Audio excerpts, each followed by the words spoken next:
All right, bedside interview 4.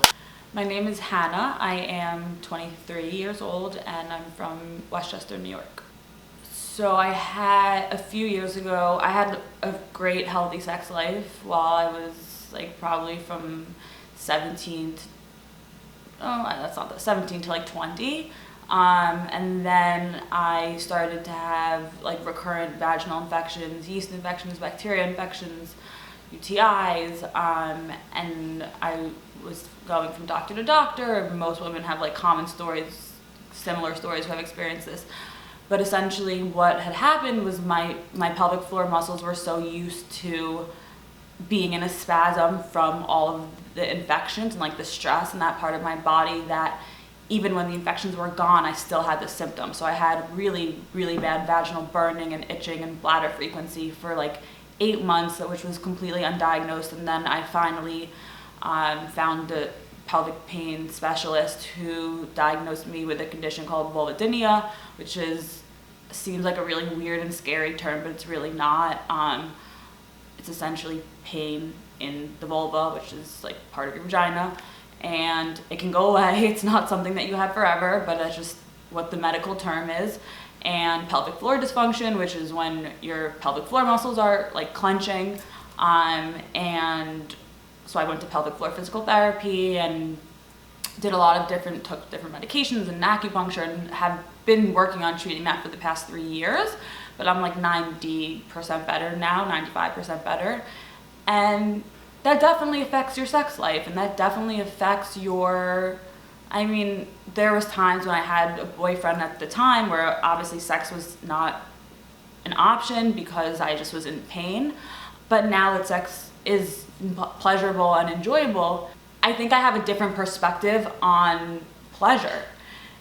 I'm oh my gosh, I'm so lucky. I'm so fortunate that I can do this and that I can feel this and that I can I have this body that allows me to be so intimate with someone. And after having this traumatic medical issue, and it's resolved, but it's I sometimes am scared. I'm oh my gosh, if I have sex, am I going to get an infection? Then it's going to trigger the vaginal pain and burning to come back. And it's a cycle, and you have to work very actively to break that cycle. And I see an amazing psychiatrist once a month, and he always tells me, he's if your body was capable of doing something at some point, your body's capable of doing that again. So you were able to have sex for X amount of years without any problem, your body's going to be able to get there again. And that is the most beautiful way of looking at it. I think that it's so easy when you're in something to be so angry about it, and I fully understand that feeling. But it's so helpful if you can take yourself out of the problem that you're in and be this is going to make me a better person, this is going to make me a stronger person, this is going to make me a smarter person. I'm going to gain something from this experience. And even if it's not vaginal pain, or even if it's any sort of pain, physical, mental, emotional, whatever it is, something's going to come from that. And it's so important to be able to see that. My one piece of advice would be to talk about it, and I know that's probably the hardest thing and something that you don't want to hear and that you don't want to do. But I can promise you that as soon as you talk about it, you will start to get better. You will start to find friends of yours that can relate. You will start to find strangers that can relate. You will be connected with doctors, medical providers, healers that can help you.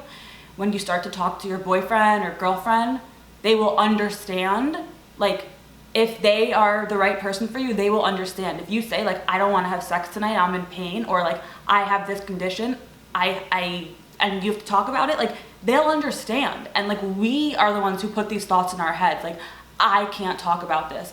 I am insecure. And don't make it about you. Take the I out of it and be open and talk about it. And 90% of the anxiety will just go away.